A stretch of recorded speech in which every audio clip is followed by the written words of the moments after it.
This is Tom Seaworth, and you're listening to UND Football 360. The Fighting Hawks topple the trees in Terre Haute. This week, the Coyotes of South Dakota sneak into the Alerus Center and try to derail the Hawks' playoff resume. It's a flagship fight for Prairie Predator prominence, and this is UND Football 360. This is UND Football 360. Shannon Schweigert with former Fighting Sioux All-American Kelly Howe and 2001 national champ Matt Nelson. And fellas, it's pretty hard to say Prairie Predator prominence as fast as I had to in that opening. Kind of a tongue twister, Shannon. I'm impressed. That took about 4 cuts. I should have said no sweat. I nailed that in the first take. Yeah, in the first take. Yeah, nailed it. I'm a pro. Well, fellas, isn't it great to be playing football in November? It's senior day this weekend. We're going to talk about the seniors, but it's not the focus because the playoff push for the Hawks continues. Meaningful football in November, Shannon. If you remember back, I'm sure you do. A few years ago, we weren't doing meaningful football in November. These shows were pretty tough, Matt. Yeah, I was right there with you. Man. Just watching the games, it's just like, it's kind of a drag at the end of the season. But not this year. We're fired up. We have a different situation, and looking forward to this game this weekend. Boy. Yeah, this should be good. They took the big thing. They took care of business last week. That was a scary one. We're going to get into it here, but took care of business and set themselves up. They're putting themselves in a position to make the playoffs, guys. That's what I love. No trip up. They're just putting themselves in a great position. What I liked is that they did everything they needed to do to give not only themselves confidence, it gave us confidence in making a solid run into the end of November this year. Dominating 40-7 win for the Hawks down in Terre Haute. We're going to talk about that. We're going to talk about Dr. Tom Seaworth, who brought us in. He is a veteran. It is Veterans Appreciation Weekend. And for any of you veterans out there listening to this podcast, if you get yourself to the Chamber of Commerce, free tickets for you. Doesn't go nearly enough to our appreciation for you, but come and watch a Fighting Hawks football game on the University of North Dakota. We'd love to have you there. Special recognition going on throughout the game. We got to thank our sponsors. We're here for a reason, folks. This is a star-studded cast here on UND Football 360. We're pretty costly, and to get us here every Wednesday morning, it takes sponsors like Rumors Sports Bar, Grill, and Casino, the Grand Forks Country Club, Development Homes Incorporated, Thunder Lake Lodge of Reamer, Minnesota, and Lit Fitness and Nutrition Coaching. That's Dave Butler, the all-conference offensive lineman from the national championship team. Let's talk about Dr. Tom Seaworth. He is a member of the 1972 football team, which is in the Hall of Fame at the University of North Dakota. He's a 74 grad of the University of North Dakota. U.S. Army veteran, spent 4.5 years in Germany, and then was called back up to the 1st Armored Division in Desert Storm in 1991. He shared with me a fun story about when he served in Desert Storm in 91.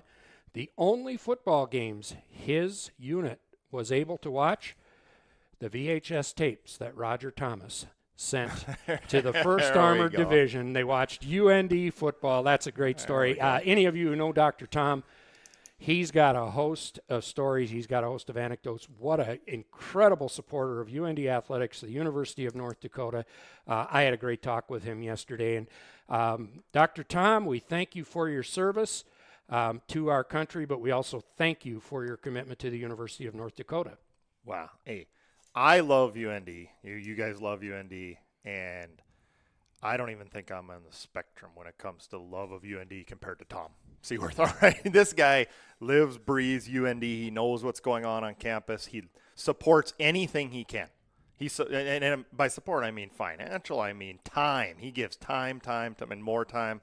Just a great guy, and he's a big part. He's a big part of the football program. He has supported it for since he played, and goes to all the games. And yeah, I'm glad we got him on because that deserves recognition. He's a doctor in the Detroit Lakes area. I think he goes out east of Detroit Lakes now a little bit too. But yeah, longtime doctor there. We live there. I lived there for 3 years. He was our doctor, and we delivered our son. Oh yeah, so yeah, I forgot about that. Yeah, he was our. I know he was our doctor, but he actually delivered our son too. My first son, Landon. So yeah, Tom, just a outstanding guy to have on UND's side. Well, I get the honor of talking with the football alumni when we line up the liners and things. And by the way, folks, later on in this segment, we're going to have an interview with Cole Reyes. Visited with Cole this week to see what he's up to and talked a little bit about recruiting Illinois, what he tells Illinois kids when they're looking to come to Grand Forks to play for the Fighting Hawks. And that's coming up later in this segment. We'll also have our Grand Forks Country Club drive of the game. But let's get started, guys. We got a jam-packed agenda today. Let's get started with a rewind of the 42-7 Hawk win over Indiana State. And, Matt, I'm going to turn it to you. Give us a description in a sentence of what you thought of the performance of the Hawks Saturday. Amazing. I thought it was a great win for us. We did everything that we needed to do to give ourselves confidence going into a tough South Dakota opponent. Their record doesn't necessarily show it, but South Dakota can beat anybody in our conference any given week, right? So they have the talent and ability to do that. So it gave me confidence watching this UND football team, and more importantly, it gave themselves confidence. As the game went on, you could see that develop throughout the game. So a little bit more than a sentence, but that's my 30,000-foot view of that game. That's okay, Matt, because we understand your contract is by the word. That's right. So right. I always have to count those up.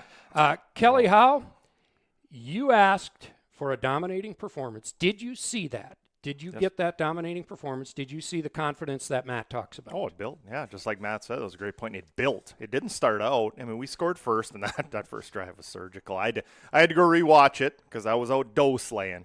So, there wasn't a doe safe in Wells County. You got a doe? All right? That's all I had.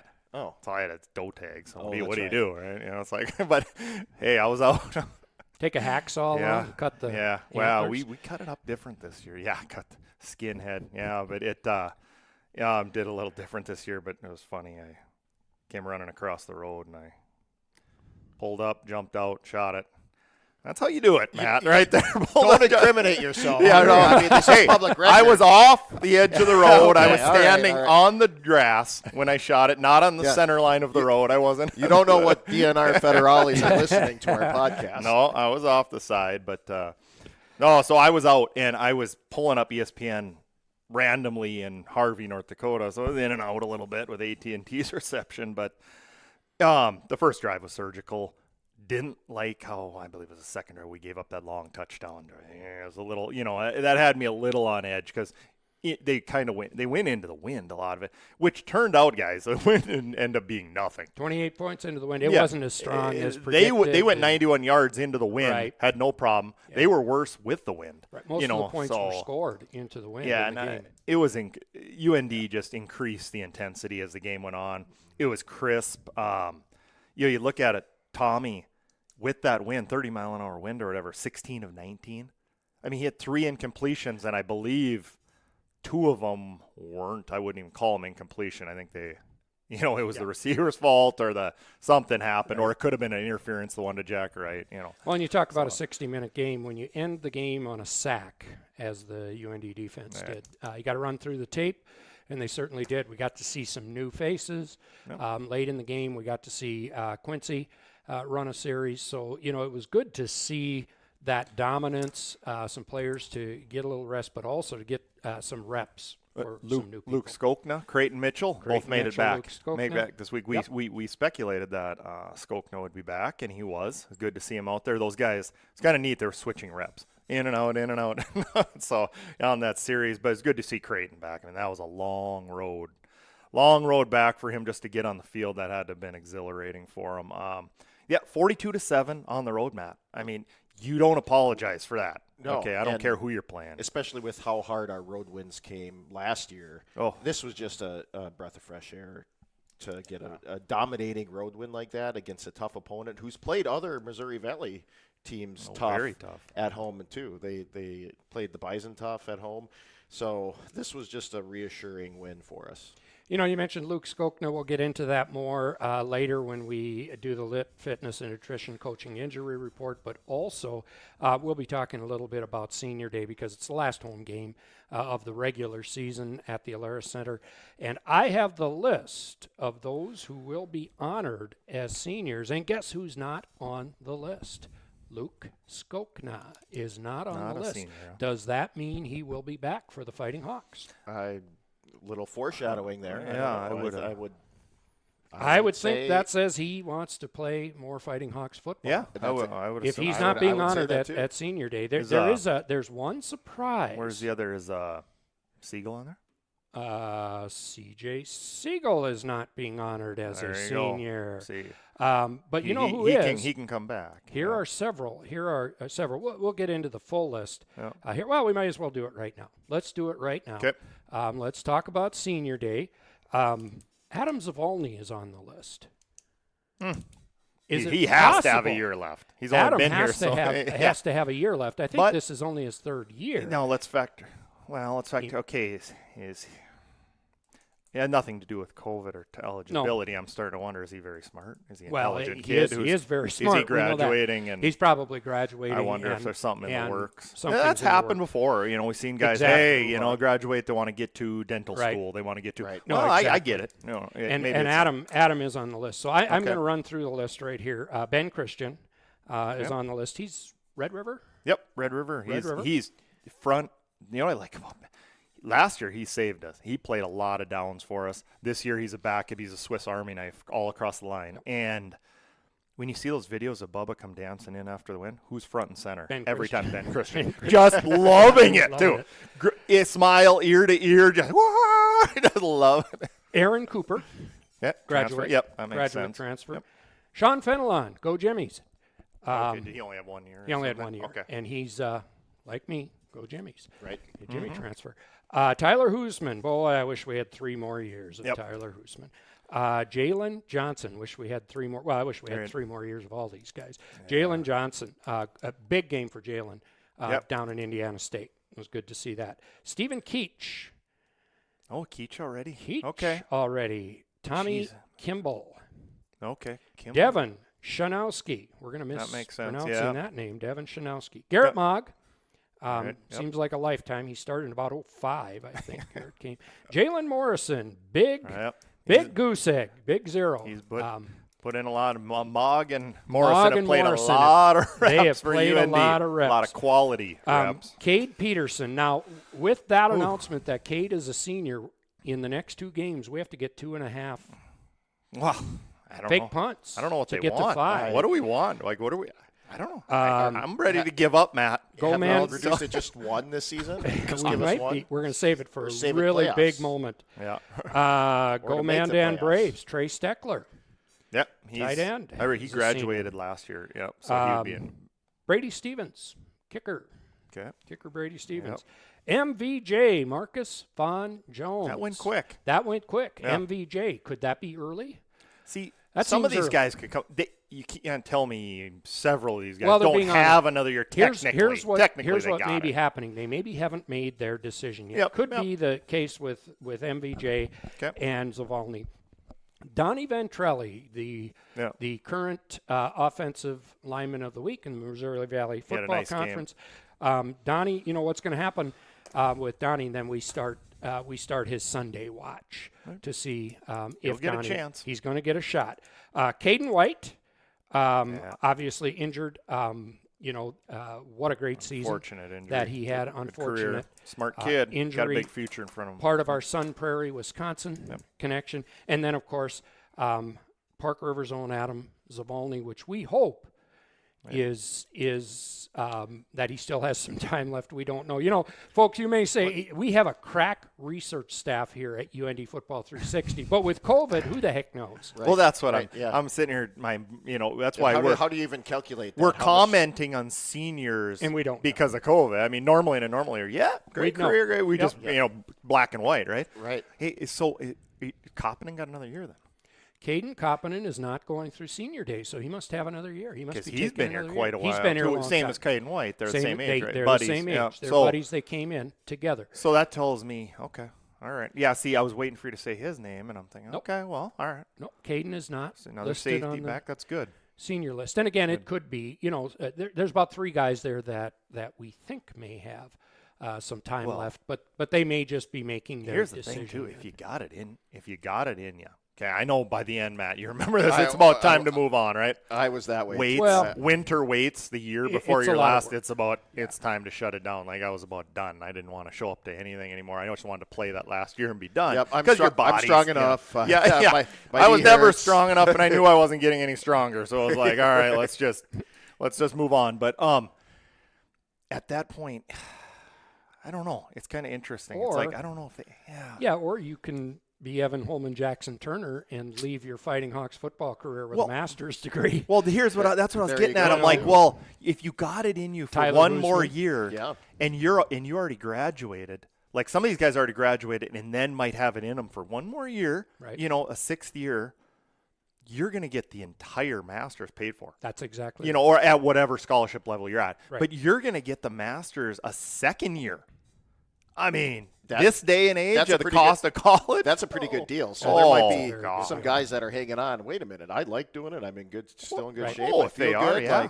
And if I can play another year and be part of this Morrison team, and Mogg came back, and stuff, and Trey Steckler came back after Trey graduating. Steckler? If your body's holding up and your energy levels Why there, not? and school's not an issue, it's like, why would you? Sure, come back, get your master's paid for. This is great for those kids. and that second year of masters of any program is usually not necessarily a cakewalk, but everything that's Right. going on in your Well, okay, what you're So doing, you're writing. You're right. You're You're writing. writing. You're writing in your so it's not that you're not trying to learn. But that's biochem. Masters that's was kind never of on the across horizon for that's me, guys. across the spectrum. Claire Orth, women's basketball team's graduate student right now, taking advantage of the COVID. And it's kind of across the board that students are choosing that. So congratulations, seniors, and congratulations, senior parents. It's a big weekend. Yep. You guys haven't experienced this yet, but I remember my son Andrew's last Legion baseball game. The game, we were in the state tournament, and it's 9-6, and I'm hoping Post 2 is mounting a comeback. I'm sitting with my brother, and about the 6th inning, he said, "Well, you got quiet pretty fast." And I said, "Yeah." You start going through the memories, Right. and you start going through that saying, this has been our life for Right. the last 10, 12 years. When you're talking college football, it's been your life for about 15 years that you've been going to Saturday football, Friday football. So parents, congratulations to you. And I would hope the Mogs, they've been a fixture at the Alerus Center. They've been a fixture on the road. I hope they come and see us after Garrett is gone, as well as all of the other parents, that we've gotten to see and have gotten to know. Correct. Kelly, you were in demand this week because your work schedule prevented you from a game recap, and you heard it from the fans. I know. There were at least a half behind. dozen people tweeting at you saying, "Where is that recap?" The masses. The masses Yeah, I were know. coming out. I dropped the ball this week. That hunting thing screwed me up. I didn't get to watch it until late Monday night and to rewatch the show. And then school kicked in with kids and 2 dentist appointments this week. I had one of them. Oh, God. Root canal. No, thank God. I've got that next week. Oh, God. Just a cleaning. That lady is the most meticulous cleaner ever. Takes a lot of time. Never. No, but this is a different world, Shannon. She has that pick in her hand, the little curled pick thing. Yep. 30 minutes straight with the pick in her hand. Never stopped Maybe for 30 minutes. It was water, air, pick. Water, air, pick, water, air, pick. Maybe you should brush your teeth a little bit more. Well, that's another discussion. Got that. Well, man. my dentist is UND graduate, Dr. Heather Scarry. Shameless plug. Oh, yeah. Right there. And High school with her, Red River. Dagwoods. Yeah, She was worked old at Dagwoods. Yeah, She we're all worked- employees there, too. Yeah, you worked with her at Dagwoods, so she's still providing Novocaine for me like she did back in the Dagwood days. I could tell you a story, but I'm It would lower my my reputation quite somehow. I have one or two of those too. A cue ball. All I'm going to say is, you remember at Dagwoods, you remember at Bonzer's, those 32-ounce, gone are the days. Yeah, once you hit the age where I am, a 32-ounce. The only thing that I do in 32 ounces of liquid is bathe. Yeah. but the thing is, at those 32 ounces, there was a group from our hometown in Zeeland. It was a big win for the Hawks. It might have been one of the Bison wins in Grand Forks, and this damn cue ball from Bonzer's kept showing up. And where it showed up on me was at Dagwoods in one of those 32 ounces, and I damn near chipped a tooth, which might have been Heather putting it in there because she knew what she was going to be doing. Right. Now, one more story about that weekend. I'm leaving Grand Forks, heading back. I'm living in, I think, Jamestown at the time, and I hear something rolling around in the back of the minivan, and I go, what the hell is that? Somebody put that damn cue ball in my bag. So somewhere in my boxes, I still have a Bonzer's cue ball. Sorry, Bonzer's folks, I'll bring it back someday. But anyway, Kelly, they were asking for you. They were demanding. So let's give them what they want. Let's talk. Let's talk. Yeah, let's talk about that game. All right, guys. I got notes down as I was watching it. A big part of this game, we'll get to the defense next because they only gave up 7 points. Let's love up the defense this week. We've ripped on them enough. Mm-hmm. We've talked about their shortcomings and what they're not doing. They did it this week. So actually, we're going to do it right now. Aaron Cooper's forced fumble on the goal line, when they were backed up on their own one, that was a play of the game. I mean, that changed the entire game. Because let's think about this now. They just went down and scored prior.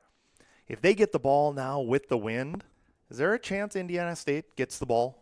Gets going again down the field there? I think so. Very well could have, yeah. Yeah. Mm-hmm. Aaron Cooper comes in. It was just a quarterback sneak. Punches it from behind. We fall on it. Next play, we're in. Touchdown. All of a sudden, it's 14-7. Changed the entire game. So, huge turnover. C.J. Siegel gets a tipped interception. Wyatt Pedigo, I think, was the one who dropped into coverage there. It was a good, energetic is a word I was thinking of, guys. The defensive line looked energetic. They were in the backfield a lot. I don't know. It just maybe the outdoors weather, a little wind changes the mindset. Because when you're in the Alerus Center, it's same thing. You know what you're getting every week. Dead right? air, you know what you're getting. I noticed McNabb down in 3-point quite often. Yep. Is that deliberate, Kelly? Is that something that they're trying to do to get energy? Is it a leverage thing, Matt? What are you seeing? I think just the way our it's tough to defend the run a lot of times in the 3-4, where I think just having Ben with his hand on the ground just gives us that extra, not only leverage, but it gives us a better run defense and where we can get our fit ups a little bit better. It's easier for him to slide horizontally is what you're saying. Yeah, so we don't get cut off or zone blocked as easy. Yeah.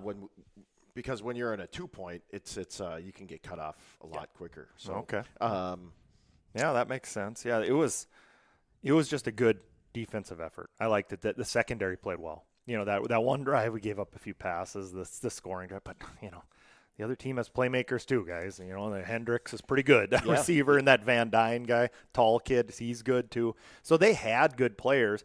They had one touchdown drive. And that's it. I mean, they had one touchdown drive the entire game. That was a pretty talented offense. The running back is good. I mean, that kid's really good, and we held him down. He had he was the one that broke the long one at the end versus that was the backups in there. So they had a 91-yard drive, okay? And I think his run, call it 40, I can't remember, 50 yards. 45. 45, okay? 45 yards. They had 265 the whole game. So we just named 136 of them. Half of it. Right there. We're just those one drive and a play. Mm-hmm. So the defense played very well. They were energetic. I think Holinka did a nice job. I think he called when you see secondary around the ball a lot, and you see the guys getting penetrating through and blitzes working. Mm-hmm. The D coordinator's dialed in. I mean, when they're not working, it's you can tell the difference. Right. And I also noticed that our team just decided, okay, we were in the playoffs all year long to try to make the playoffs. We needed some good wins. now it looked like it really sunk in that, okay, now we really got to buckle down. We need this road win. We need to dominate this football team. And it looked like, to me, just objectively speaking, that they actually decided, okay, we can kick this team's butt. Now we're going to actually do it. I like that. See, that's the mentality you should have. And that's the mentality switch that I saw from last week to this one week. Thing I don't know if I've ever ranted about this before, but when I played and stuff, you don't respect what teams can't do. Okay? I hate that. Respect them. No, you don't respect other teams. You respect what they can do. All right? I'm sorry. You just don't. Indiana State, you don't give the same respect as you do to NDSU. I'm sorry, you just don't, because they're not as good. You respect that, yeah, they can maybe score some points here, but we're better than them. Let's go kick the crap out of them. Let's get it going, guys. Get it going. Sure enough, our team just got it going, and we just hammered them. Mm-hmm. You don't treat everyone the same. You just don't. You go out there and you try to just hammer Western Illinois, and you try to, because you know you can, and you should. Because you should is the key word, right? Right. You don't play them the same as everyone else. This isn't going to be a 7-point game. It needs to be more than that. And sure enough, it was a 35-point game. That's what I like to see. A little evolution in the mentality. Right. And we wouldn't be saying this if it was a one-score game. If it was 42 to 20. My narrative would be different. Even 42 to 28 or something like that. It would have been like, no, we could have done better than that. So, right. Let's talk a little bit about the offense last week. Record-setting week again for Tommy Schuster, where he became the all-time yardage leader. He's now thrown for 6,259 yards, surpassing Todd Kovash. But also, let's talk about this. UND is now the number 2 scoring offense in the Missouri Valley Football Conference at 31.6 points per game, and the completion percentage leads the Missouri Valley Football Conference 70.2%. It's number 6 in the country, and in order to do that, you got to have some protection. Right. And the offensive line, I thought they played well. They got Indiana State got the 1 sack, but that was a nice play call by them. They came off the weak side. They schemed we us that booted. time. Yeah. It was a little mini boot that way. Mm-hmm. Well, came right off the edge. Can't do much about that. Yeah. And Tommy, Tommy did the right thing. Just you eat it for that one, and then you rebound. And I believe we converted. And then we did after that. Yeah, we converted. And hey, let's talk about Mog had a really good game. He was alive. He was working those guys, and he looked fresh again, and he's looked fresh most of the year. But there was a few games early where he was looking like he was getting back into the swing of things. But he's been very good. 5 catches, 71 yards, and a touchdown. He was a big key because Bo Belquist has a little lower leg issue. I don't know what it is, but he looked a little slower.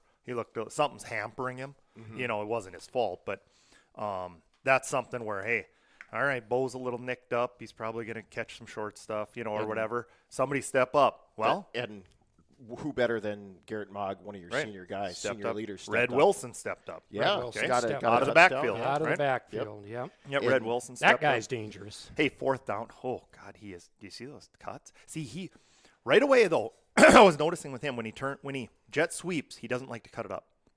He's got to mix that in. Okay, he's got to, and I'm sure they've talked to him at nauseam. Hey, look, get your eyes going as you're crossing the tackle. Get your downfield vision going to see when you're going to cut it up, because you can't go around the end all the time. Okay, I'd say 1 out of every 3 times you make it around the end. Sometimes you just got to plant your foot and go back upfield. And he's the type of player that can plant and go. And just I think make the guy miss. Probably hadn't ran that stuff. His vision was kind of tunnel around the end. Well, do you see his vision on that long run, touchdown run? Ooh, couple nice cuts in there. Now that was running back vision there, guys. That was Santiago-like, with the way he did that, and refreshing. Another weapon, right? It's just another weapon. Speaking of seniors, how many years do we have with Red?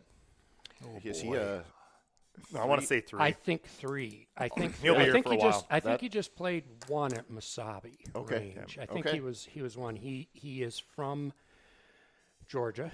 Yep. I know the hometown, can't think of it right now, but I think he just played 1 at Masabi range. Okay, all right. Guys, looking at my notes, 4th down conversion, 3 of 3. That was huge. Yeah. The 1 4th down I wrote down, was 4th and 3. I think they were heading left to right on your TV. Tommy scrambled for 14 yards around the end. The evolution. You want to talk about the evolution of Tommy Schuster? That play was the evolution of Tommy Schuster. He could have thrown that ball because I believe he had Isaiah Smith wheeled. He wheeled down the sideline, which, guys, Isaiah Smith is really good at running scramble routes. I don't know if you guys noticed this. Well, the touchdown was... Do you know where he came from, the touchdown, though? Here's the thing. He flared left. He wheeled left, okay? Tommy rolled right on the long touchdown to Isaiah Smith. Tommy was damn near on the right sideline when he threw that thing, okay? Getting pressured. Isaiah Smith, folks, go watch the replay. He wheeled left out of the backfield, came all the way across the end zone. He dragged 45 yards, he caught it on left the right right, hash. and caught it way in front of Tommy. Now, you want to talk about scramble rules and awareness and how to get open? That's not giving up on the play. If he doesn't run that route, Tommy's throwing it away or he's going out of bounds for a loss. Right. He came unbelievable. But yeah, that 14-yard rush by Tommy shows the evolution. He could have thrown it because I was saying Isaiah on this one now, who is very good again, wheeled up the same sideline as Tommy, right in front of him. He could have lofted it over the top. Let's call it a 50-50 ball at best.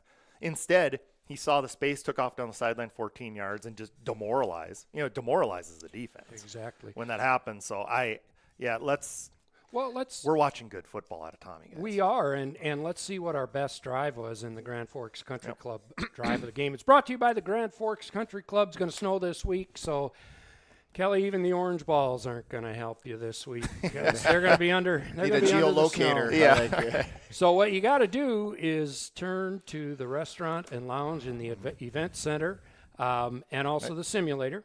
Holiday season coming up. Yep. I think folks got to remember at the holiday parties, they host them Yep. all throughout the season. Yep. Get out there. Get weekdays are still open.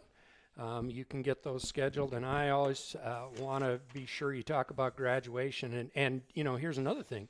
For those of you folks who have UND December graduates, why not schedule a family get-together out at the Grand Forks Country Club?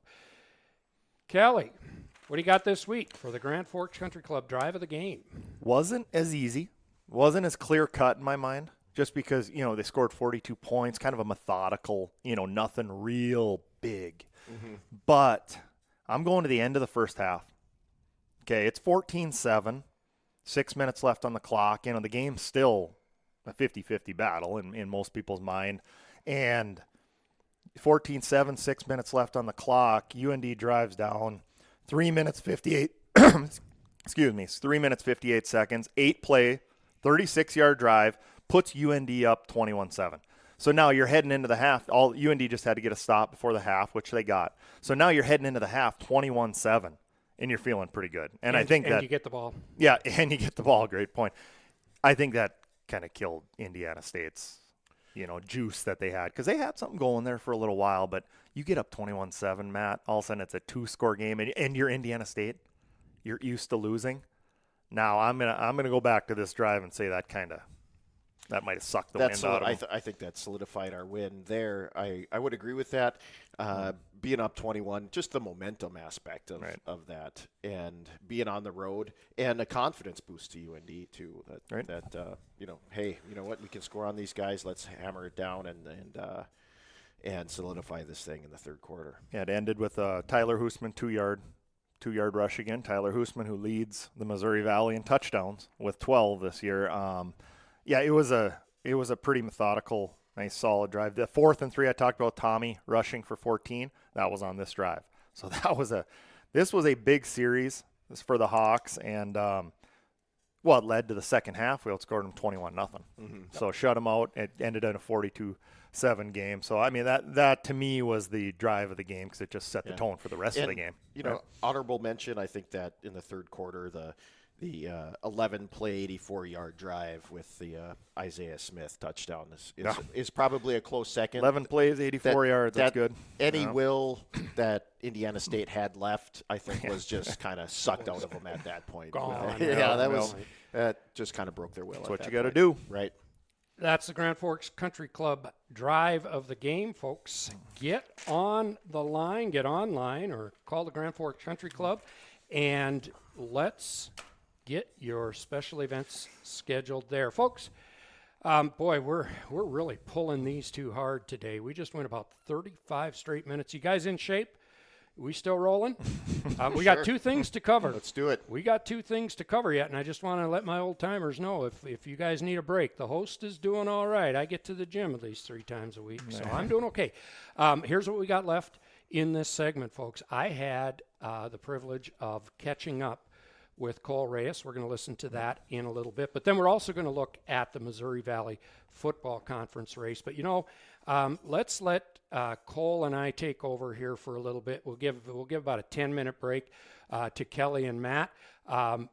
Great interview with Cole Reyes. How could you forget Cole? All-American, safety, unbelievable player for the Fighting Hawks. He was on the Big Sky Championship team in 2016. Cole Reyes joins us. Cole, it's fantastic to get back in touch with you. How are things going in the world of Cole Reyes? Things are going great. Back in the Chicagoland area, so nice to be back home. Just working. The adult life's a lot different than running around playing college football, but I'm enjoying it. Taking it one day at a time and just doing what I can every day. So are you back in Schaumburg, which was your hometown, or are you in a different part? I'm back in Schaumburg. Yep. Okay. Well, you know what prompted this call, Cole? I want to get your thoughts on, the Hawks have been giving up some passing yards, some yards on the ground. I'm sure you've been following a little bit. It's been improving. We're a positive podcast, Cole. We're always looking for the positive angle. But I saw your recruiting post. I saw you tweet when there was an offer made to an Illinois kid, and it kind of sparked my interest in talking with you a little bit about your road to Grand Forks and your thoughts on with the Fighting Hawks playing in the Missouri Valley Football Conference, which is more Midwestern based. Of course, you played in the days of the Big Sky, hard for family to see games, etc. But tell us a little bit about your road to Grand Forks, how your recruiting went coming out of Schaumburg. Yeah, so, going into my junior year, I didn't know if football was going to be, my path, but I always loved it, played since I was in second grade. And then about midway through the season, I got a call from UND when Musman was there, and they offered my first scholarship. And then, I was just in shock and joy. And then the offers kept coming from mostly Missouri Valley schools. And that next summer, I took a trip to Grand Forks to check out fall camp practice, and I kind of just fell in love with it. And the coaching staff did a great job just recruiting me throughout the whole process. And it was a big change of pace coming from, Chicagoland suburb. So I just fell in love with the whole aura and everything UND was about. And looking back on it, it was the best decision I ever made. So I'm just thankful for the opportunity, and Grand Forks always has a special place in my heart. So, well, we got a special place. We've got a special place for you too, Cole, because obviously when you were roaming the gridiron, a lot of excitement was happening throughout your career, and especially in your All-American seasons. What advice would you have for Illinois recruits thinking about making the commitment to the University of North Dakota? What advice would you have as they consider UND? My advice would be, don't be afraid to get out of your comfort zone, because, Illinois is a very populated, busy, fast-paced place. So even me going up there, I was like, I don't know what to think. I was kind of on edge, but man, as soon as I got there, I fell in love with the campus, the town, how nice everybody is, and just everything UND stands for is what I respect. And I would tell any Illinois recruit or any Midwest recruit to really give it a chance and give it a hard look, because it's a special place. Well, we've got a couple of running backs out of Illinois right now. Tyler Huseman, who's a graduate transfer from UNI. And then, of course, Luke Skokna. Luke got his first carries down at the Indiana State game this past weekend. He's fighting off injury, but it looks like he will be back, the remainder of the season. I know you follow the Hawks. And you've probably seen that, giving up some yardage this year. The football gods are with us, Cole. We're winning those tight games that didn't go our way last year, but we're giving up a lot of yards. both on the air and or in the air and on the ground. Let's talk about the 3-4 defense and what you liked about it. Obviously, UND ran that for a time when you were here, and also is running it right now. Now, you were given a lot of leeway because of your athleticism, but tell us a little bit about what you liked playing safety in a 3-4 defense. Well, first off, yeah, I mean, I was very comfortable in the system just because, in high school we kind of ran a similar defense, not as, intellectual and hard to grasp as a college defense, but I just like how involved the safety is. It's kind of like the quarterback of the defense.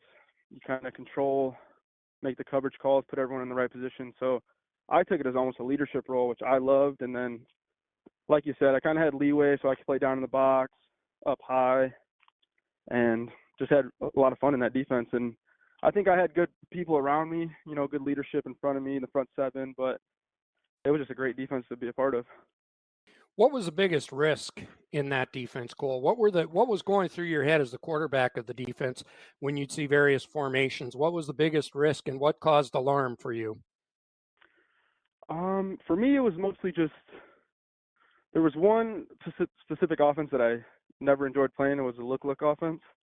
Okay. So they'll throw the fake, act like they're going to snap the ball, and then look back to their sideline. And I always knew I got to be quick now to make a change right now because they see what we're in. So I got to adjust. So it was always just motions and just getting guys moving around as quick as I could and just be on top of my game. North Dakota has the University of South Dakota in. During your time, I'm without my media guide right here tonight, but did you ever play South Dakota? Yeah, we actually played them twice. Okay. One game was good for us, and my senior year was maybe one of the worst games I was a part of.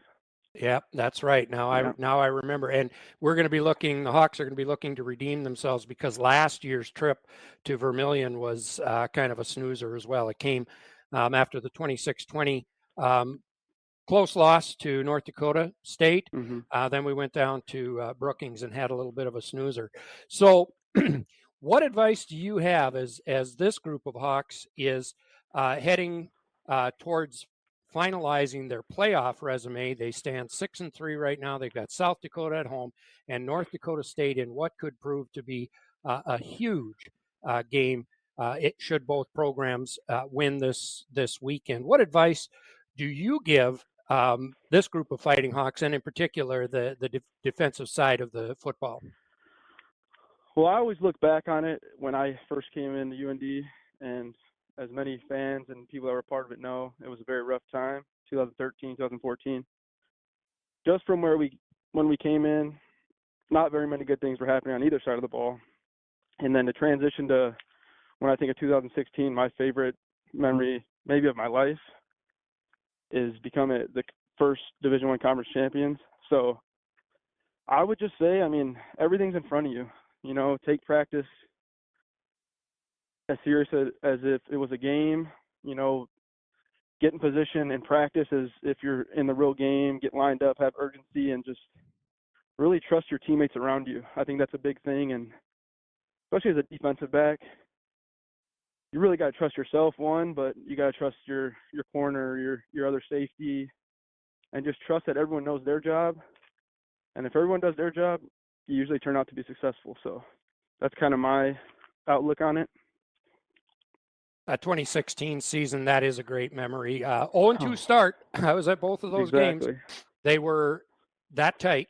Stony Brook loss that came down to inches on the fourth down. And then, of course, off the fingertips of Stetson Carr, the 2-point conversion at Bowling Green. But then you and the Fighting Hawks went on to roll 9 in a row, Big Sky champs. Pretty exciting year. And I'm with you on that memory. Cole, thanks for bringing that back. If I could throw one thing in there. Yep. We did beat South Dakota in a double overtime game at home that year. So that is correct. Means anything. That's right. Yep. Did get South Dakota. I think the year before was down in Vermilion, if I remember right, in 15. But anyway, that's who we've got. That would have been the last, it wasn't the last year of the Big West. I don't think Big West had disappeared before. But Anyway, Cole, thanks for spending some time with us. Would love to see you back up in Grand Forks sometime. Be sure to give us a heads up if Oh you yeah, are we'll going do. to be there. Great catching up with you again. And like I said, many thanks for the exciting times in your time at the Alerus Center. Thank you very much. It was a privilege to be a part of this, and as always, go Fighting Hawks. Guys, it was fun chatting with Cole Reyes. We had about a half-hour discussion. Great information for any of the kids out there in Illinois looking at making the trip to Grand Forks. I just love when Cole said, challenge yourself to get out of your comfort zone. Just do it. He talked about, you're in Chicagoland. There's a lot of people. You get to Grand Forks, not as heavily populated, but, he talked about being able to concentrate on school, being able to concentrate on football. Right. And Cole, there are very few people that are a bigger fan than me. Okay. I was being a safety. I just enjoyed watching him. I could see it for the first year when he was a backup and he was in their special teams and they put him in a little bit. You could see the twitch.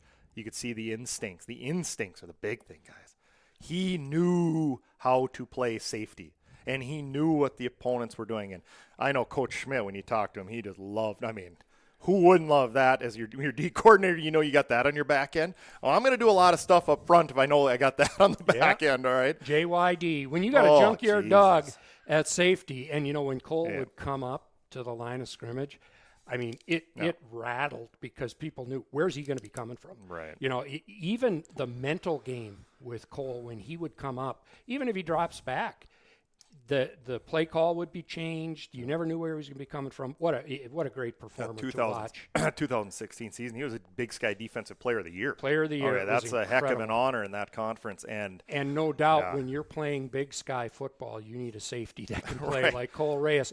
And the conference championship, they won 9 in a row that year. I was at the first 2 games. Stony Brook, 1-score game. Bowling Green, fingertip away from defeating Bowling Green. They leave 0-2. They end the season on a 9-game winning streak. Right, and so a big part of that was incredible. due to All right, Cole. That leads us to this week's quiz. We are really working you hard this week, guys, because you gotta be thinking. Not only is there cardio involved in this week, you got to be thinking this week. We mentioned Cole Reyes, All-American defensive back. He is one of 4 All-American defensive backs for the University of North Dakota since 2000. And don't worry, Kelly, we're going to get you in this quiz a little bit too. We'll talk about the 90s. Year. We'll talk about the 90s. Since 2000. But there's Matt cheating. Got it. I'm going to have to. I didn't see you know what? If if Cass County doesn't have, if they don't throw out those cardboard voter things, I'm going to put that between me and Matt because he's always cheating on the quizzes. I'm going to let you two play together, compete together. Who are the other 3 defensive backs that were named All-American since 2000 for the University of North Dakota? Go back to one of them's a gimme. If you don't get this one, I'm going to be very disappointed in you. One of them's a gimme. Defensive backs. Defensive backs. Well, that includes cornerbacks and safeties. Well, since 2000. Since 2000. Was the All-American. Big Reamer boy? Big Reamer boys on Craig that list. Riondo. There we go. Yeah. Now we got 2. He was on that, so Cole Reyes, 2. Craig Riondo in 2001. I'm moving about a year later. I'm going a couple years later. This guy was because it would have to be two-time. D2. D2 years. Yep. Adam Stratton. 2-time. Not Adam Stratton. Why am I missing? But I he was should not a be missing 2-time All-American. What? What am I doing right now? You're going to kick yourself. I know. I'll give you a hint. What am I doing right now? I'm I'll sitting give you in a the hint. 2005 range. My mind's 2005 he right played now. with Chris Cooper. Was also Yeah, an my mind's All-American. 2005. What am I doing here? Yeah, What am I missing? 2005. Come on. Why? Jeff Glass was an All-American that year. Weston Dressler was an All-American return man. I'm going to give it to you because you guys are blanking on this. Danny Gagner. Oh, Gagner, see Danny, there. I was, okay. Danny Gagner, 2-time. Yep. 2-time. Sorry, Danny. And several teams, too. Several All-American lists. 2-time right. All-American. I'll tell you what. All of these quizzes, they've got a stumper. This is going to be a stumper. You're also going to kick yourself on this. But there's one more, gentlemen. Defensive back, All-American for the University of North Dakota since 2000. So we've got Danny Gagner, Craig Riondo, Cole Reyes, and Think. Trying to go. Gosh. Matt, you're really going to kick yourself. I'm probably am. You're really going to kick yourself. Okay. He was a teammate of Cole Reyes. Oh, Dion Harris. Oh, Matt. I was thinking. My mind was safeties. I was thinking, yeah. I don't know how I missed that. The angle. I forgot. Everybody in the angle is disappointed in you for missing one of your fellow. I know. Right. As Dion Harris. All right. Well, I'm going to give you a little more here. In the 90s, our own Kelly Howe, two-time. Do we have to change your moniker at the beginning? Do I have to say two-time former Fighting Sioux All-American? 19. What is that? What do we got going? That is miserable. Okay, we're going to get rid of that in a hurry. Two-time All-American, 1998-99, in case you forgot, Kelly. Kelly, you should remember this. You were growing up. You were in high school in Grand Forks when this, probably one of the best all-around athletes that has ever played for University of North Dakota football, defensive back, two-time All-American, James Cheatham. Well, he was my guy. He taught me everything. Taught you everything. Taught me everything. Yeah, James was big because I was over for 2 years with him, and he taught me a lot about it. And he also taught me what not to care about. I still remember, and I told Bubba this, and Bubba started laughing. Remember, Matt, when you walk out of the locker room, we have the grade sheets after every game up on the wall. Yeah. What was it? One sheet was tackling, one was hustle or something. I can't remember. Something like that. Pursuit, and whatever. Okay. I was looking at it as a freshman. I walked out. I didn't play a whole lot, but I was looking at it, and I was on there, and he grabs me. Get away from that. He goes, don't look at that. That's stupid. Good advice. So I learned there that you're not supposed to care about your tackling and your pursuit grade. Yeah. Thanks, James. I told Bubba. He rolled his eyes. One more in the 90s, Brent Johnson, 1993. He was teammates. His other All-American teammates were Shannon Burnell, Mike Kuntz, Mike Mooney. Thank you, Mike Mooney, for breaking the streak. And Kevin Robson, offensive lineman who played a little bit up in Canada as well. All right, we are going to give the 70s guys some love too. Mike Volker, 1979, and our old friend Dan Martinson, 1971. Dan 16 Martinson. Interceptions. Yep. That's never going to be done again, even though it's a pass-happy league. Can you imagine 16 interceptions in 1971? Ooh. That was probably a third of the passes that were I was going to say about 20 passes he picked up. Everybody's running an option. It's just well, it's like when we played, Ed. There was like 3 teams that passed, I think, 3 or 4 that passed. Three or 4 that were 50-50, and then the rest were veer or triple option. Yeah, that was it. 0 passes all game for 3 of them. Well, let's take a look. By the way, I'm not going to grade the 2 of you. I'm going to follow James Cheatham. I'm not going to grade you. Yeah, there you go. If we would have, Matt, your fellow countrymen, you got to know your fellow countrymen. Sorry, Dion. to everybody. You owe Dion Harris dinner. I do. Here is the standings in the Missouri Valley Football Conference, and I want to turn to that and talk about what's left in the league. South Dakota State, 7-0. They've wrapped up a share right now. 9-1 overall. They're looking at potentially a top seed in the playoffs. North Dakota State, 5-1, 7-2 at number 2. North Dakota tied for third, 4-2, 6-3 with Youngstown State and Southern Illinois, both 4-2. Guys, what we've got this week, obviously the Fighting Hawks have to take care of business, but let's take a look at the rest of the league schedule and how it plays out with playoff implications.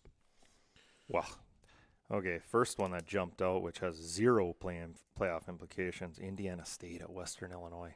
Oof. Yeah. Jeez, something's got to give there, guys. Got to give. Holy gosh. I mean, Indiana State's a better team than Western Illinois, but my God, that's going to be something. Okay, and then, all right, NDSU Southern Illinois. That's the one where everyone's got to keep their eyes. Because Southern Illinois, win or you're out. No, Southern Illinois, you win and you're in. Guaranteed. You beat North Dakota State, so lose and you're out. They could be 6-5 and probably get in with that NDSU win. You never know. So we do not want There is a Suzuki's lifetime. winning. I was just That would going be to a say, bad Kelly, deal. Our friends on the board have been arguing all week because they say my favorite team is whoever's playing North Dakota State. We got to get a Bison win. Yeah, I think This week we need a Bison win, and what we need a Hawk win and a Bison win, and then it's going to be a huge mashup the following weekend because everything is going to be on the line, including seeding.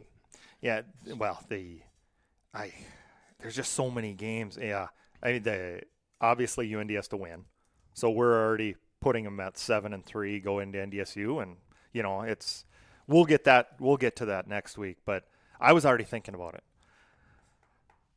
that week.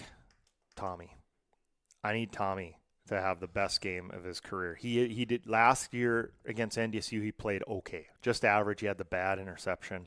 Yep. We lost 3 points, uncharacteristic. Right. But uncharacteristic things happen when you get in huge games where the crowd is screaming on every play. Right. I mean, every play was magnified in that game. Right. So uncharacteristic things happen. If Tommy keeps playing the way he is, UND has a chance. Now, Bison are going to score some points. Okay, we know that. So it would be if the UND offense can keep up. So let's shelve that for next week. Right, we'll save those thoughts for next week. But UND gets 7-3. Youngstown, guys, let's talk about this. Okay, Youngstown, same record as us. We beat them though. Okay, they're talking about is the Missouri Valley going to get 3? They're going to get 4. Okay, Youngstown's at Missouri State. I watched some of that South Dakota game last week. Missouri State didn't piss a drop for 4 quarters, you guys. They did not want to be there. Jason Shelley, I mean, I don't know how many sacks South Dakota had. He ran into the sacks. Like, I think he wanted to get sacked. Like, where are you going? But, like, the one guy was coming from his side. He turned and ran into him. Like, no, you go the other way. When he's coming from the right, you go left. You know what I mean? He quit. I mean, he's done. And guys, this has been the Missouri State in the Petrino era. Right. Transfer you. That's all I'm going to say. They don't buy in. They don't buy in. They don't care about Missouri State. They care about playing. There's no culture. That's it. We've seen it time and again. But here's the thing. So Youngstown, Matt, one time I was going to. Yep. Youngstown, back to them. So they'll beat Missouri State just out of sheer. I can't imagine Missouri State just jumping up this week and full of piss and vinegar and winning that one. I don't see it. So now they're 7-3. Okay. Then the last game of the year, Youngstown gets Southern Illinois at home. Here's the scary thing. You know what? Who's the second team to quit in the league? Southern Illinois. They'll quit in a heartbeat because they got a ton of transfers too. Right. Why are they 5-4? They're 5-4 because they don't have any consistency in their program. It took them time to get rolling. Had they not beaten Northwestern, and they rolled for 4 games and then fell apart. But it was that cohesion that wasn't there because of the transfers. Right. Then the Northwestern win breathes new life into them, and the scary had thing, a great season. Youngstown might be 8-3 because if Southern Illinois loses a heartbreaker this week to NDSU, it'll be a close game because they can score points. So. Let's say it's a 3-point game and they lose. What kind of effort are they giving in Youngstown next week? Not much because their season's over. Youngstown gets to 8-3. We're 7-4. Now I'm worried. Okay, I don't want an 8-3 Youngstown. And all of a sudden they say, well, Missouri Valley only gets 3 or something like that. I would assume we get 4. I would just, based on our resume, we get 4. Mm-hmm. But that's the one you got. Youngstown's our issue right now. So looks like it's NDSU at Southern Illinois. We want an NDSU win. However, double-edged sword, like I just said, now that means Southern Illinois is out, and they're not going to piss a drop at Youngstown the next week. So it's a gimme for Youngstown. I would assume. Now, I shouldn't say a gimme. This is a high-talented college athlete. In Youngstown. Yeah, I mean, that makes a difference. I just like to call everything a gimme or a 100-0 type thing. But, yeah, I would assume Youngstown would win that game. So, oh, boy. Things are getting it's going to be interesting this week to see who wins what, because if Southern Illinois wins, now they're going to Youngstown and they're ready to roll and they might get to 7-4. And especially things are getting interesting because the sentiment in the whole FCS league right now is that, well, there's only going to be 3 and maybe a far chance at 4 teams from the Missouri Valley based on the standings of the whole league. I think they'll be 4, but it's out there, so I think it's worth noting that's what's making it interesting, where we need to really shore up things on our end. And you know what? We can control that with 2 wins at the end. And that's what we're going to talk about when we come back in our Thunder Lake Lodge 360 game preview. We're going to turn our sights on the big game, North Dakota, South Dakota, at the Alerus Center. Early kickoff, folks, 12 noon. It's senior day. Come early. Recognize the seniors. It's also Military Appreciation Day again. Military members, Grand Forks Chamber of Commerce has tickets for you to show the University of North Dakota's appreciation for your service. Come and enjoy Fighting Hawks football on the University of North Dakota. When we return, we will have our Thunder Lake Lodge 360 game preview. We'll have our lit, fitness, and nutrition coaching injury report. We'll get Kelly and Matt's picks. We're going to take a break to hear from our sponsors. We're going to give Cat and Melly. We're going to give Matt and Kelly a break so they can catch their breath. You are listening to UND Football 360. My daddy served in the army, where he lost his right eye, but he flew a flag out in our yard till the day that he died. He wanted my mother, my brother, my sister, and me. Rumors Sports Bar, Grill, and Casino in the Grand Cities Mall is the only stop you need to make in Grand Forks for food, gaming, and entertainment. Great Sunday specials with all the NFL action, and the only simulcast horse racing in the region. Rumors Sports Bar, Grill, and Casino. Development Homes Incorporated of Grand Forks is committed to providing quality community-based support services to persons with disabilities with options for residential, vocational, and family support services. To learn more about how you can get involved to help make dreams come true, visit developmenthomes.org. The Grand Forks Country Club invites you to keep the fun going this fall and winter. All are welcome to book your special events at the Grand Forks Country Club. Become a member and treat your family and friends to the best Grand Forks has to offer. The Grand Forks Country Club. Thunder Lake Lodge in Reamer, Minnesota is perfect for a family getaway or that hunting or fishing trip with your crew. Cabins and cottages for groups and reunions, familiar, friendly faces to greet you and make your stay the best possible. Visit thunderlakelodge.com and plan your getaway today. Reach out and touch someone. Reach out, call up and just say hi. Reach out and touch someone. Meep, meep.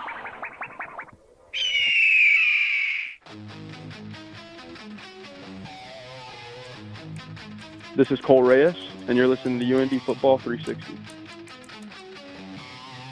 Welcome back to UND Football 360. Shannon Schweiger, Kelly Howe, and Matt Nelson. And gentlemen, Cole Reyes brings us back. Rewind the podcast, folks. We had a great interview with Cole. And our intro is also a reminder that we may be old guys, but our memory is strong. We never forget, do we, Kelly Howe? We never forget 2015. Oh, God. You see my tweet the other day? I saw your tweet the other day. Well, hey, I wanted to put that out there because I take full credit. I'm taking it right now. Nobody else gets credit for the quality loss thing. Quality loss. I picked up on it. I was sitting in I was 2015. We got hosed. Monday morning, oh gosh, Jack Michaels had the 740, had, what did I say that guy's name? Mark Wilson on. Jack has him on, 740. I'm sitting in a parking lot at lunch, eating my lunch, listening to this clown.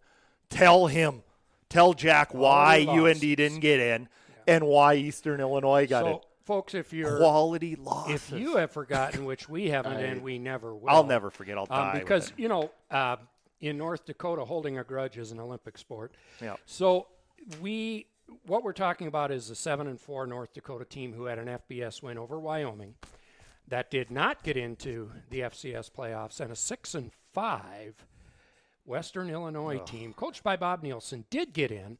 It was the first. It was kind of the start of the 6 and 5s getting in. It might not have been the first 6 and 5, but it was kind of the start of a 6 and 5 of that bar being lowered from 7 wins to 6, and then the term quality loss came in. But probably what factored in more deeply than anything was some quality phone calls.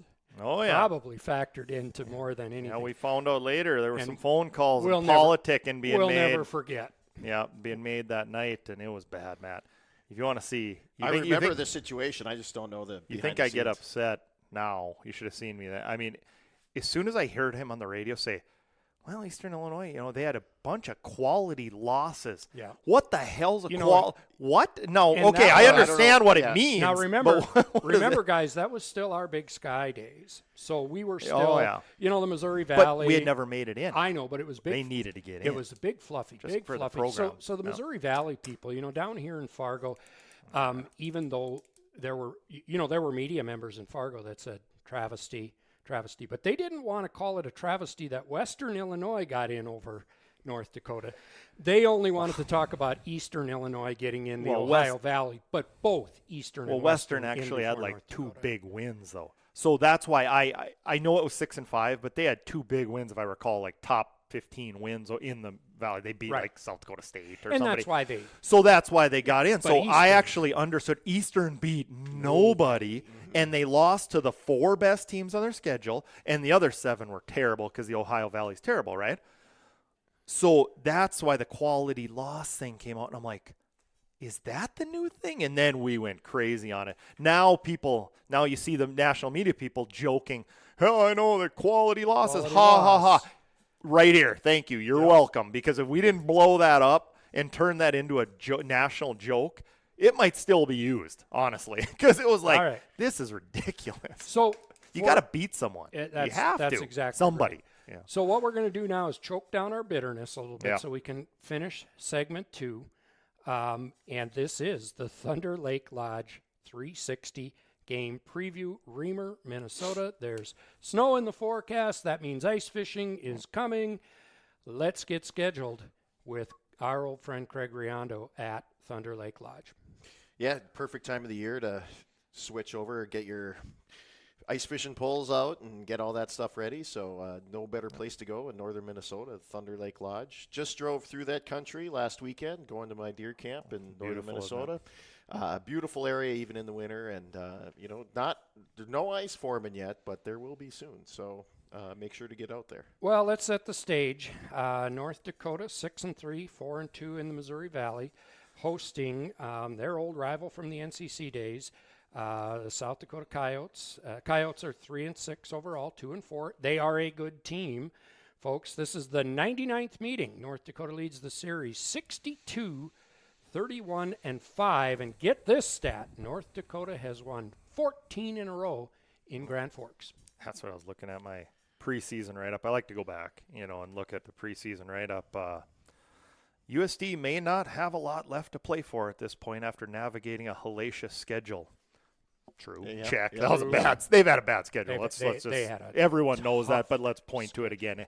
It's not their fault. They're just not as good as the teams they played. I mean, nothing they could do, but they haven't won in Grand Forks since 1985. There's been some nail biters for sure, some classic. Yeah. Absolutely classic when games. we came back and won with the when was that? When we were in the Big Sky still? 2011. Was it? That was that was Great West ball, Great right? West. Yeah, Great 2012 West. was our That first Chris year in the Anderson Big Sky. caught it in the back of the end zone. Yep. I believe Yeah. we were down. We were down by 3 That was touchdowns. Three Huge- touchdowns. huge at least. comeback. Yeah. Yep. And that one, and then the 2016, which sprung. We were 0-2, right? That was when overtime. When Yep. Strevler and Double them showed overtime. up, and it was just back and forth all game, and that was a big one. But Well, here's UND South wins. Dakota's South Dakota's schedule, folks. If you're questioning whether or not this is a good team, here is their first 4 games. They went 1-4 at K-State, at Montana. They beat Cal Poly at home. Next week they open up Missouri Valley Conference with North Dakota State. Okay, so they get a break.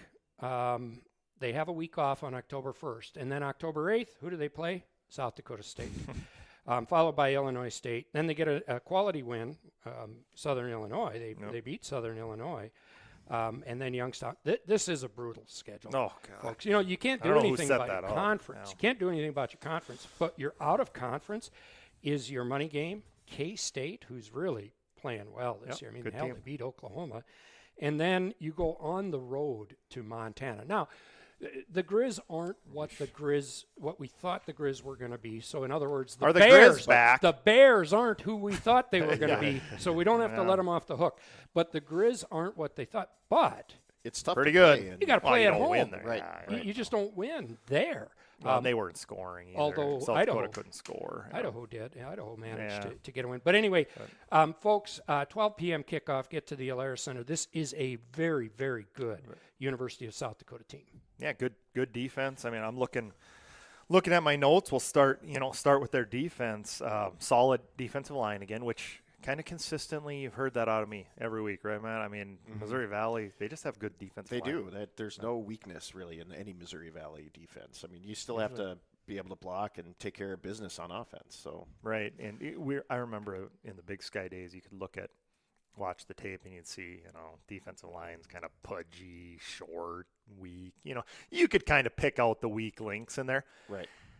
These guys all look pretty good. Every week, they're a lot of 6'2" to 6'5" body frames that are 250 and twitchy, and every team's got these big defensive linemen. And good athletes. They're just not, lumps of mass that you got to be able to move. They're good on their feet. So they're good. It's going to be a good test for our line for sure. The South Dakota's defense is good. Okay, they had one bad game. At Youngstown, it just got away from, and I think it got away from because Youngstown was just on fire that day, and they came out, and then USD's offense isn't real explosive, so they kind of play tight to the vest while you get down by 2-3 touchdowns. They're kind of in trouble the way they play. So, but yeah, that defense, they're good linebackers. Mogensen, he's a big kid, big thumper in the middle. So this is not going to be easy. This is not going to be some blowout, and it'll be a lot of Danny's going to have to flip the pages on the playbook. I mean, we're going to have to run some stuff. We're going to have to run I see a trick play. I see something for sure you got to change their eyes, that type of thing. So Shannon, I mean, after listening to that schedule, how do you can't say it's a bad team. Nope. The record isn't very good, but they got 3 wins, and this game is always close. UND in South Dakota is always close. We went down there last year and looked terrible after the NDSU game. And it was still a close game. Yeah, and it was still close. We had no juice, nothing. Ended up losing 20-13. Yeah, it was 20-13, and we didn't do much all game. I mean, we looked like we didn't want to be there, in my opinion. But hangover week after the 26-20 loss to North Dakota State. Right, yeah. So, defensively, South Dakota's good. I mean, offensively, it's switched to the other side. Run. That's what I'm seeing. Bob Nielsen's running. He's calling the plays now. So this isn't Schlafke. Schlafke, he was let go. So I think that was a little turmoil from what I read in the locker room. Okay, so. Can we clarify that now? Has Ted been let go or just relieved of his play calling? Ted he's is no gone. longer He was on gone. The staff. Okay. I think he was gone that next week. They just didn't say anything. Week. Okay. But or a week or two later, he was actually gone. But then the word trickled out that he wasn't just demoted. He was gone, type of thing. Okay. Bob took over. We ripped on Bob a little bit, but I suppose he didn't have a choice. He probably had to take over against Cal Poly. Yeah. It was just, but Bob he's not Ted Schlafke. Okay. Bob is Rob Bollinger, UND days. Let's run the ball. Let's run. Let's throw a deep fade and punt. You know what I mean? That type of thing. And because he knows his defense is good, which is all right. Hey, it keeps you in games, but that's Bob's mentality from the Duluth days. Mm-hmm. And so, we're going to see a lot of Travis Tice, I believe it's pronounced.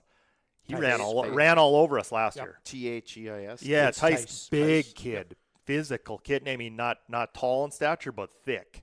And he is a power back, and he's an issue. I mean, if the defensive line plays the way they did last week, walls things off, gets penetration, makes Tice. You got to make those big physical guys pitter-patter. They have to get the ball, pitter-patter their feet, and go left or right. Mm-hmm. If there's a hole right in front of them, I mean, like when you watch, bigger version of Derrick Henry. You watch him on Monday night. When there's a hole there, you're in trouble. Right, all right, because he's through it and he's dragging you for. And then that downfield momentum is a killer with guys like that. Momentum, yeah, right. That's exactly it. And that's the way Tice runs. He gets that momentum. He's dragging, spinning, kind of a Hoosman. Yeah, he's a Hoosman like. What do you have? 123 against the Hawks last year, I believe. Yeah, he was tough, and he's the key. If UND walls up front, makes him get the handoff and look left or right, pitter patter. Slow down momentum and cut left or right, we're in business. There's holes right in front of him. It's going to be a long day. Last year, they ran Travis Tice 23 times for 138 yards. Right. Yeah, and they were very intelligent to do so because they could see UND couldn't stop That's a lot of work. Yeah, but now this year, we got the defensive linesman playing okay, and Pedigo's playing well. Charnowski's come on a little bit. Charnowski, this year, what I'm seeing out of him, I'm seeing a north-south game out of him. I think that knee injury hurt him a little bit in the offseason, but he's been very good between the tackles lately. I've seen him come on. He's been in the backfield quite active. Yeah, he got sacked last week. Yep, right? yep, Yeah, and the week before. Yep. So two games in a row. So he's this is his type of game. Yeah. Devin Charnow, he doesn't want to, at this point in his career, he's older. He had a knee injury. He didn't want to be a sideline-to-sideline guy. He wants to thump. Okay, get in there. Wyatt Pedigo, he wants to thump every play. He wants to hit everyone on the field. This is their deal. I would turn those two loose on the inside. A lot of fire. Run blitzes. I'm seeing a lot of run blitzes, which I kind of had to clarify that in my head. Matt, can you talk in that? Sure. What are we angles or straight or what? It's a defensive line thing more, right? Like a run blitz, the way they move or what? Yeah. So probably a lot of slanting this week. So slant, slant left, slant right. But you don't twist in run blitzes, right? You don't. No, hardly ever. But so a lot of outside linebacker. You send the defensive lineman into like the 3 gap, and then you send your outside guy, and then your linebackers would do like a fire blitz too. So like your middle linebackers would fill gap, or you send your defensive ends out. Slant out, and then your 2 linebackers would fill up in the. So the key is you're filling gaps. You're filling gaps. You're accounting for gaps in Correct. the run game, where in the past you're just trying to get to them, and you might have huge holes. Right. It could be kind of random before. So when there's actual stunt on, it's an actual this is your gap. This is your fit. Okay.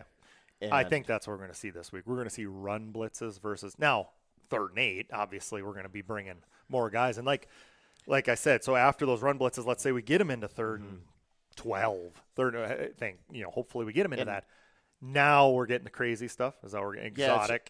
Right. And a slant really isn't like a run blitz. I don't know if that's the right term, but a slant is just to get us into the right position to be able to make the play. So South Dakota, they're going to try to reach us and get those openings where – the slant prevents that. That gets our D linemen into position better, so our linebackers can fit those gaps easier, and then it prevents them getting to the second level.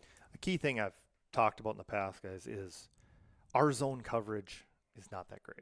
It's my opinion. Now, I don't break down the tape, but my opinion. We can go man-to-man this week a little bit more. That's what I was going to get. 3rd and long. Let's just man up. We're better. It's a mental thing. I've explained this every week. It's a mental thing when you're a DB. Hey, I got this guy. It's me against him one-on-one. All right. Everything else is clear. Your mind's clear. Me and him one-on-one, and best man wins. Zone, okay, now this guy's cross. He's leaving my zone. Where's my other guy?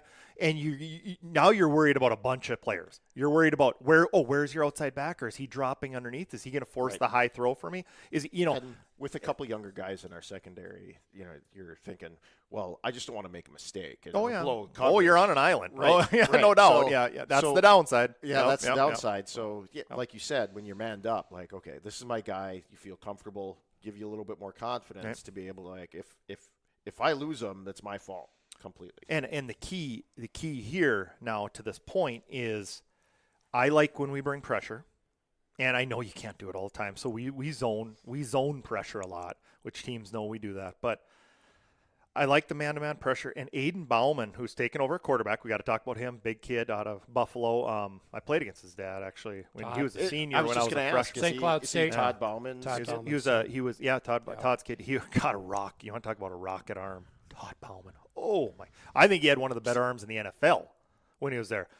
When he threw the ball, I mean, we beat St. Cloud, my freshman year. We went down, there's an ice bowl down there. He didn't stand a chance. It was ice and snowing. But when he threw it, that thing was moving. It was like a major league pitcher. I mean, he was a hell of a quarterback, hell of an athlete in general. And, but his kid, 6'5", 230, 240 range, he's not a mover.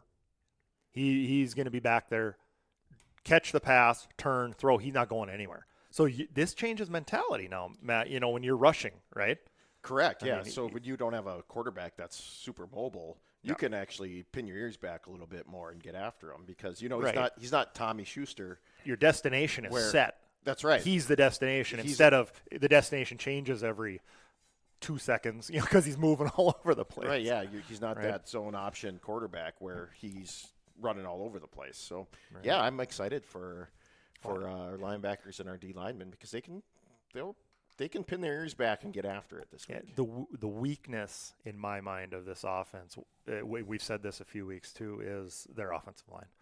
They don't move their feet very well. They're bigger they're big guys, and strong, but they're not big. They're kind of like Nebraska or Nebraska didn't move their feet very well either. They're big, strong, but they're not. They're not superior athletes. No. Like some offensive lines we played had, like Youngstown's was good. NDSU's will be good. STSU's was good. They were athletes. They were 300-pound athletes out there moving their feet quick, cutting you off, and they didn't have any problem with twists and stuff like that. These guys are a little bigger, plow horses. I say move forward now. First down's the key then, right? That tells me you get them in third and long, second and long.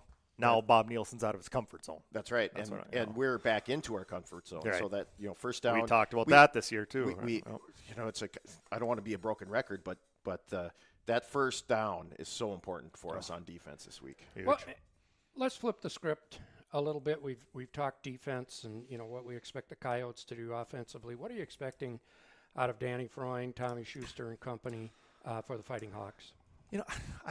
Same. Yeah, same. We do the same. We're moving week to week to week to week earlier this year, right? And I'm telling myself, well, this week we got to do this. This week we do the same thing every week. Okay, and I've talked to Danny Freund, on a Monday or Tuesday, call up there, media calls, whatever, and hey, what are you seeing this week out of South Dakota? Like, what do you do? And he pauses. Well, I don't know. I mean, they do this and we kind of do our thing. I mean, same answer. Yeah. He doesn't change anything. Yeah. He's got his whole playbook in front of him. Right. And he just runs whatever works. Honestly, what I'm expecting, I think we're going to throw it 5 times down the field. We're probably going to score. If we get the ball first, we'll score fast, and then we'll settle in. We usually do. And then same thing, we'll probably settle into our run game later in the first quarter and in the second quarter. And then we'll start going back and taking our chances when we want to. But, expect a full series of pass plays or bubble screen type of quick screen game. He does whatever. It's got to be hard to scheme for because he's not entirely predictable. I think he is on a third down. The team will get him every once in a while or something, or a first down where he's going to try to run a little play action. They might send pressure because they think, okay, here he's going to run it. Every offensive coordinator can be had every once in a while, but you can't tell me he's hard.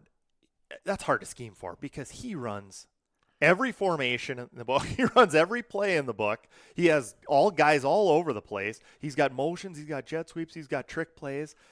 And I remember I asked him one time, how do you know going as the game goes on? Do you kind of do you scheme things up and you're running these plays this week? And he's, no, I just see what's working. We just go from there. I was like, oh, okay. That's literally what it is. He's got the playbook in front of him. The players are well versed and they work on stuff during the week. Don't get me wrong. They know what they're going to hone in on. Right. But if it's not working, guess what? That's out. Yeah. We're going back to the Youngstown game plan real quick. Yeah. He starts running the other stuff. Well, it does seem like that first series that we see where they're matching up. How are they trying to defend us? Yep. And then that second and third series is like, okay, now we can start to pick apart their defense. And how good are they? We haven't played them yet this year, so you've seen them on tape. Defensive line's good. Linebackers are average. Secondary's okay. All of a sudden, game starts. we're pushing them up front. Defensive line isn't as good as I thought, but geez, we can't get open. Secondary is better than we thought. Well, now the wheels turn up there, right? Now we're running the ball. Now we're running. Okay, Tyler. Yeah, I know. So that's what it is. It's Right. not as simple as people think. It's like you watch tape and you think, yeah, here's what they're good at. Good. No, all of a sudden today they're pretty damn good at the opposite of what you thought. You got to completely change your mentality, change your game plan. But he can do that extremely quickly. He does, and you know, credence goes to Danny Freund because that's one of our greatest assets, and he does that probably the best in our conference, in my opinion. He's very good on his feet and quick thinking. All right, let's turn our attention to the Lit Fitness and Nutrition Coaching Injury Report. This is our friend Dave Butler. You can find his information on Facebook at Winning at Weight Loss for Busy Parents. Avoid the fad diets. Nutrition, exercise, lifestyle is where it's at. And enable yourself to be active with your kids as they grow up and beyond. And a shout out to Dave for participating on a segment with us last week as well. Kelly, what are we hearing? We saw Skokna and Mitchell back last week. What are we hearing on Take them off the list, so that's a good thing. We made it out all right again. I don't know. Did you guys see anything? I didn't see anything. There was I don't think there was any injuries. Scoured it. We watched the tape. We made it out again. Right. I don't know what to say, guys. I think we got guys back. Well, so Sammy Fort's out. He was hurt early in the year. Caden White had the big injury a few weeks ago. Yeah. That's 2 guys we lost on defense. Okay. Other than that, it's nicks and bruises this time of the year. And we're actually getting those 2 running backs back, which helps because this would be the time when I would think a running back. Starting to get Isaiah Smith's been pretty durable. We know Hoosman, he looks durable. Okay, and he's been getting hit all year, and he hasn't been hurt. Isaiah Smith's one who always had an ankle injury. His ankle would get hurt, but he's out there every week, no problem. Bo Belquist, let's keep an eye on it. That's the one I would say, guys. Bo Belquist has a lower leg, wasn't moving the same, but what do you do? I mean, you have a lower leg injury, but he was out there. Slight sprain or seemed like an ankle calf. Seemed like that. You could see it, and he wasn't pushing as hard. You could see him limp a little bit, but he was catching punts. He's a tough kid. I think he's going to be out there. It's just how fast he moves. So I imagine he's doing very little this week in practice, I would guess. Sure. If it's an ankle calf thing, you just don't deal with that, during the week, but you try to rehab it. And so that would be the one to keep an eye on. Offensive line, jeez. They've been healthy all year. They've been healthy. Yep. Defensive line. Yep. Durable. Outside backer, same group. Geez, I'm going around the horn, guys. I think we got them all back again. I mean, this is – hey, I'm knocking on wood again here. Good report. Yeah, so it's been very positive. We're actually getting guys back versus losing them, which is crazy in the week 10 of the year. Yeah. No, this good thing to have. Lit Fitness, Nutrition, Health reported real good. It's real good. And again, thanks to Dave Butler. Yeah. Folks, Facebook, find him at Winning at Weight Loss for Busy Parents. It is time to turn our attention to Matt and Kelly's picks. Last week, North Dakota downs Indiana State 42-7. Kelly, who is now 7-2, picked North Dakota 35-17. Matt, who is 6-3 on the year, picked North Dakota 28-14. So with both our football experts picking the winner, we go to total points. Matt picks 42 total points. Kelly picks 52 total points, 49 total points in the game. Boom! Kelly Howe for the win. The honor of going first in this week's pick is with Matt Nelson. Matt, who do you have in this battle and why? It's going to be a good game, I think, especially in that first half. USD is, they're not playing for a whole lot right now, but they're going to want to try to ruin our day, right? So, that's the motivation. That's what Nielsen's telling them in the locker room this week. We don't have much to play for, but, going into Grand Forks, let's break that winning streak that UND has. So there's going to be some motivation there, and it's an a South Dakota rival game. But UND is going to, I think, start to win this one in the second half pretty handedly. I'm going 31-17. Matt Nelson goes 31-17 Hawks. We turn our attention to the All-American, the 2-time All-American, Kelly Howe. Kelly, who do you have in this one and why? I picked 28-16 earlier in the year, and I think that's close. It's not going to be easy offensively. Not at all, because they have South Dakota has pride, guys. They have pride. It's a prideful program. It's a solid program, well built. It's got a foundation to it. That's right. It's not falling apart. Following, yeah. Yeah, I mean, they have fans. They always play UND tough. We've played them for 100 years. We used to play for Sitting Bull, and it was always a battle. It just is. It's a good rivalry, and I think UND wins. I mean, there's no doubt. I mean, I honestly think they come out piss and vinegar in this one, just ready to roll and confirm their spot, because a convincing win is big for the playoffs. Okay, it's big for the committee, big for the pollsters to see another 42-7 last week. I think that caught some eyes. Indiana State's not very good, but 42-7 on the road. All right, I didn't hear anybody complaining about UND's resume last week. Right after that win, all of a sudden now, I think UND's in. I think and all of a sudden they're moving up polls, because if you win convincingly, people believe. Yeah. They start to believe. But if you win by 3 every game or 7, we remember earlier this year, I was wrong. I said, UND doesn't like to blow people out. They just don't. They win tight games because they were.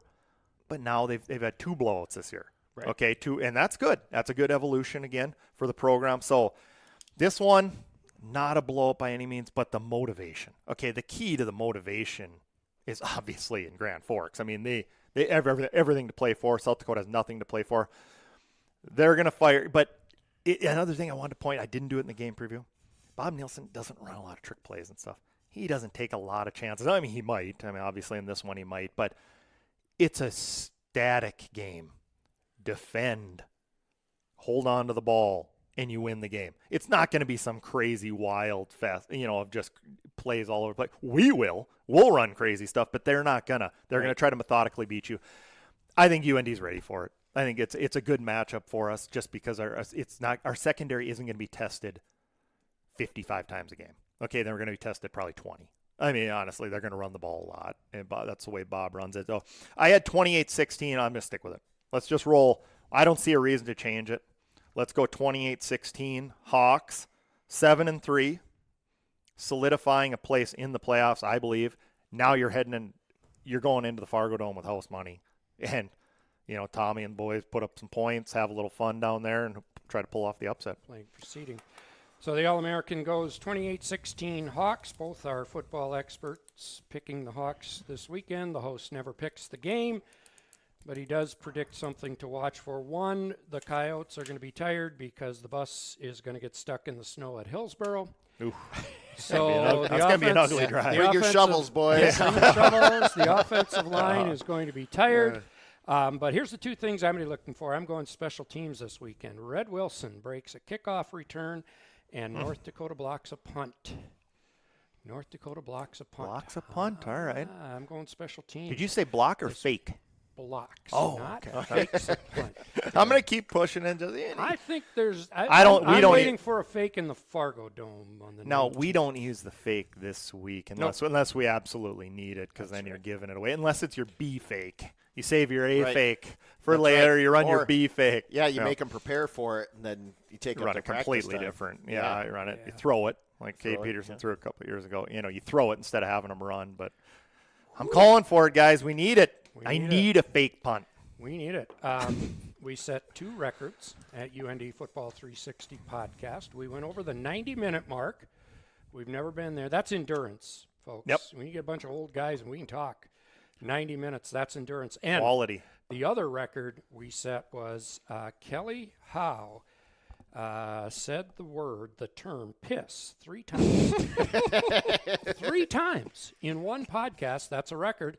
In 2 different ways, in too. 2 different ways. Not even in the same way. I don't think it's going to be broken. I don't see us breaking. I don't see anybody breaking that. That one will stand for forever. So.